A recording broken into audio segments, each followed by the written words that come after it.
साथियों, आज नए विशाखापट्टनम शहर में साउथ कोस्ट रेलवे जोन मुख्यालय की भी फाउंडेशन रखी जा रही है। आंध्र प्रदेश के विकास के लिहाज से ये बहुत इंपॉर्टेंट है। लंबे समय से एक अलग रेलवे जोन की मांग हो रही थी। आज ये स्वप्न साकार हो रहा है। మిత్రులారా, నేడు విశాఖపట్నం నగరంలో సౌత్ కోస్ట్ రైల్వే జోన్ ప్రధాన కార్యాలయానికి పునాది కూడా వేస్తున్నాం. ఆంధ్రప్రదేశ్ అభివృద్ధి దృష్ట్యా ఇది చాలా ముఖ్యమైనటువంటి కార్యక్రమం. ప్రత్యేక రైల్వే జోన్ కావాలన్న డిమాండ్ చాలా కాలంగా ఉంది.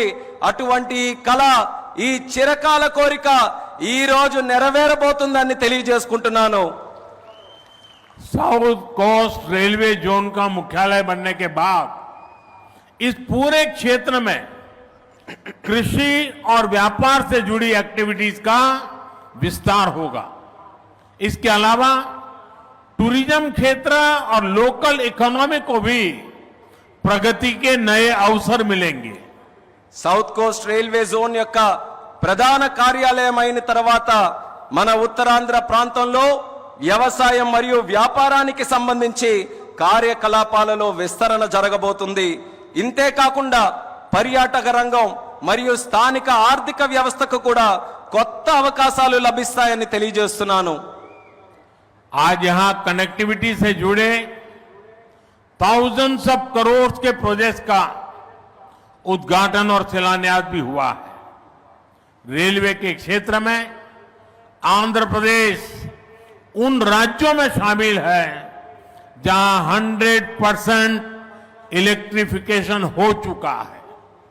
आंध्र प्रदेश के 70 से ज्यादा रेलवे स्टेशनों को अमृत भारत स्टेशन योजना के तहत डेवलप किया जा रहा है।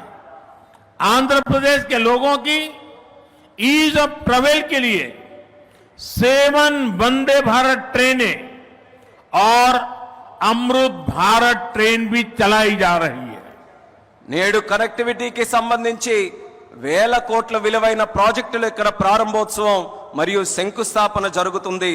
రైల్వే రంగంలో ఆంధ్రప్రదేశ్లో నేడు 100% విద్యుదీకరణ జరిగింది. ఆంధ్రప్రదేశ్లోని 70కి పైగా రైల్వే స్టేషన్లు అమృత్ భారత్ స్టేషన్ల కింద అభివృద్ధి చేయబడుతున్నాయి. ఆంధ్రప్రదేశ్ ప్రజల ప్రయాణ సౌలభ్యం కోసం 7 వందే భారత్ రైళ్లు అలాగే అమృత్ భారత్ ట్రైన్లు కూడా నడిపిస్తున్నామని తెలియజేస్తున్నాను.